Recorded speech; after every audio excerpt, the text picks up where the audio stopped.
വടകരയിൽ പ്രചാരണം ഇപ്പോൾ അവസാന മണിക്കൂറിലേക്ക് എത്തുമ്പോൾ അത് എങ്ങനെയാണ് പരിണമിച്ചിരിക്കുന്നത്? നമുക്കറിയാം, അനഭിലഷണീയമായ പ്രവണതകൾ പോലും ഇതിനിടയിൽ കടന്നുകൂടുന്നത് കണ്ടിട്ടുണ്ട്. ഇതൊക്കെ തെരഞ്ഞെടുപ്പ് പ്രചാരണ ആയുധമാക്കുന്നതും നമ്മൾ കണ്ടതാണ്. ഇപ്പോൾ ഏറ്റവും ഒടുവിലത്തെ മണിക്കൂറുകളിലേക്ക് എത്തുമ്പോൾ എന്തൊക്കെ വിഷയങ്ങൾ മൂന്ന് മുന്നണി സ്ഥാനാർത്ഥികളും ഉന്നയിക്കുന്നുണ്ട് പ്രധാനമായി?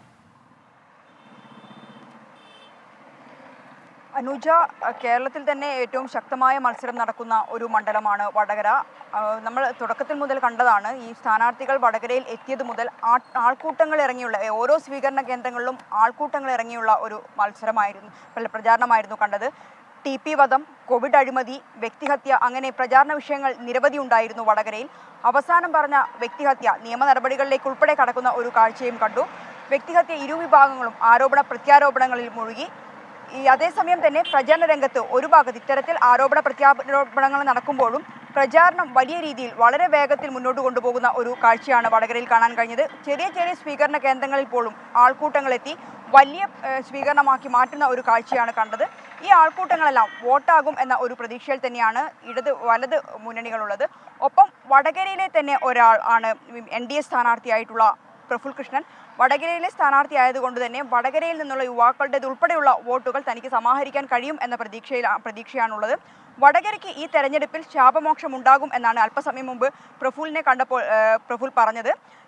വികസന വിഷയങ്ങൾ, അതായത് പ്രധാനമായും LDF സ്ഥാനാർത്ഥി മുന്നോട്ട് വെച്ച ഒരു കാര്യം, സിറ്റിംഗ് MP ആയ K മുരളീധരന്റെ ഭാഗത്തും യാതൊരു തരത്തിലുള്ള വികസനവും ഇവിടെ നടന്നിട്ടില്ല. ഹാർബർ വികസനം ഉണ്ടായില്ല, റെയിൽവേ സ്റ്റേഷൻ വികസനം ഉണ്ടായില്ല. ഇത്തരത്തിൽ വികസന മുരടിപ്പാണ് മണ്ഡലത്തിൽ ഉണ്ടായത് എന്ന ഒരു പ്രചാരണ വിഷയമായിരുന്നു. അതായത് വികസന മുരടിപ്പ് പ്രധാന വിഷയമാക്കി LDF സ്ഥാനാർത്ഥി മുന്നോട്ട് പോയപ്പോൾ UDF സ്ഥാനാർത്ഥി ആദ്യഘട്ടത്തിൽ മുതൽ തന്നെ പറഞ്ഞിട്ടുണ്ട്. UDF സ്ഥാനാർത്ഥിയുടെ പ്രചാരണം തുടങ്ങിയത് TP ചന്ദ്രശേഖരന്റെ സ്മൃതി മണ്ഡപത്തിൽ നിന്നായിരുന്നു. ഇത്തരത്തിൽ ഷാഫി പറമ്പിൽ പ്രചാരണം തുടങ്ങിയത്. അതുതന്നെ കൃത്യമായ ഒരു പ്രചാരണത്തിലെ വിഷയം ഇതുതന്നെയാകും എന്ന ഒരു സൂചന നൽകിക്കൊണ്ടായിരുന്നു ആദ്യഘട്ടം മുതൽ തുടങ്ങിയത്. TP ചന്ദ്രശേഖരൻ വധം ആദ്യഘട്ടത്തിൽ പ്രചാരണ വിഷയമാക്കി, പിന്നീട് കോവിഡ് അഴിമതിയിലേക്കെത്തി. അത്തരത്തിൽ ഓരോ വിഷയങ്ങൾ, ഏറ്റവും മുന്നിൽ പാനൂർ ബോംബ് സ്ഫോടനം ഉൾപ്പെടെ വലിയ രീതിയിൽ ചർച്ചയായ ഒരു മണ്ഡലമാണ്. എന്തുതന്നെയായാലും ഈ പ്രചാരണത്തിലെല്ലാം കണ്ട ആൾക്കൂട്ടം വോട്ടാകും എന്ന ഒരു വിലയിരുത്തൽ തന്നെയാണ് ഇടത് വലത് മുന്നണികൾ. ആ ഒരു പ്രതീക്ഷയിൽ തന്നെയാണ്. ഇന്നിപ്പോൾ കൊട്ടിക്കലാശത്തിന് ഇനി മണിക്കൂറുകൾ മാത്രമേ ഉള്ളൂ. ഇന്ന് അവസാനവട്ട പ്രചാരണത്തിലാണ് സ്ഥാനാർത്ഥികളെല്ലാം ഉള്ളത്. വിട്ടുപോയ ആളുകളെ കാണുന്നു, അല്ലെങ്കിൽ മറ്റിടങ്ങളിൽ ചെറിയ ചെറിയ സ്വീകരണ കേന്ദ്രങ്ങൾ ഉൾപ്പെടെ എത്തി വോട്ട് ചോദിക്കുന്ന ഒരു കാഴ്ചയാണ് കാണാൻ കഴിയുന്നത്. നാളെ കൊട്ടിക്കലാശം നടക്കുന്ന നാളെ റോഡ് ഷോയാണ് മൂന്ന് മുന്നണികളും തീരുമാനിച്ചിട്ടുള്ളത്.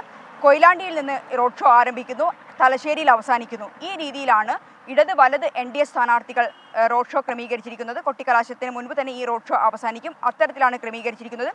മൂന്ന് മുന്നണികളും അവർക്ക് പോസിറ്റീവായി കരുതുന്ന ഒരു കാര്യമെന്നത് ദേശീയ നേതാക്കളെ ഇവിടെ എത്തിച്ചു. മുഖ്യമന്ത്രി ഉൾപ്പെടെയുള്ള ആളുകൾ ഇടതുപക്ഷത്തിന് വേണ്ടി എത്തി.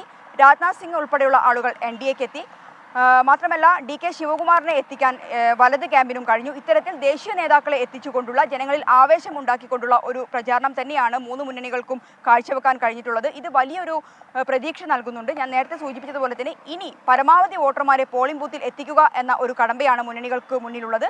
അത്തരത്തിലുള്ള നടപടികൾ, ഒരു ഭാഗത്ത് സ്ക്വാഡ് പ്രവർത്തനവുമായി അത്തരത്തിൽ രാഷ്ട്രീയ പാർട്ടി പ്രവർത്തകർ മുന്നോട്ട് പോകുന്നുണ്ട്. അതേസമയം തന്നെ ഈ ഒരു കൊട്ടിക്കലാശത്തിനായുള്ള മണിക്കൂറുകളിലേക്ക് കടക്കുമ്പോൾ അവസാനവട്ട വോട്ടർമാരെ കണ്ട് വോട്ട് ചോദിക്കുന്ന തിരക്കിലാണ് ഇടത് വലത് NDA സ്ഥാനാർത്ഥികളുള്ളത്. അനുജ.